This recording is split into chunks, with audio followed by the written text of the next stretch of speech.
What's up mga kapuso? Ito po ang mga ganap na dapat po natin abangan mamaya dito lamang po sa Binibining Marikit.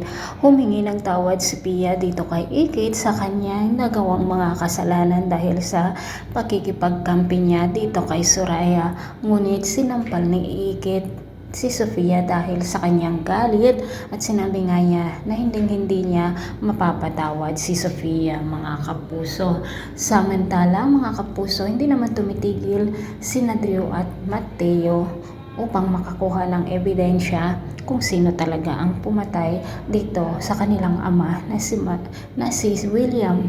Ngayon nga po ay pumunta si Drew dito sa kanilang isang staff noon na kung saan ay may hawak ng CCTV at dito nga napag-alaman ni Drew na si Soraya nga talaga ang pumatay dito sa kanilang ama mga kapuso at ito nga ang mabigat nilang ebidensya. Ngunit mga kapuso, sigurado na ang pulis na may hawak dito sa kaso ng magtita na sina Soraya at Angela ay kasabwat ni Soraya at siguradong binayaran nga niya ito mga kapuso. Samantala, gagawa rin ng paraan si Ikit, magpapatulong dito sa kanyang mga kaibigan upang makakuha pa ng mahigpit na ebidensya laban dito sa magtita.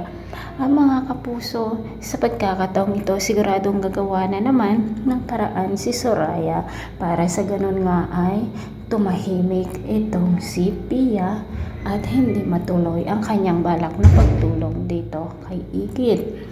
At baka makukumatos na naman si Sofia mga kapuso dahil nga madidisgrasya ito. Abangan po natin ang masalimuot na ganap dito lamang po sa Binibining Marikit. Hanggang kailan kaya ang kasamahan ng magtita at magtatagumpay naman kaya si Ikit na mapakulong ang dalawa na pagbabayaran ni Soraya at Angela ang kanilang mga kasamaang ginawa.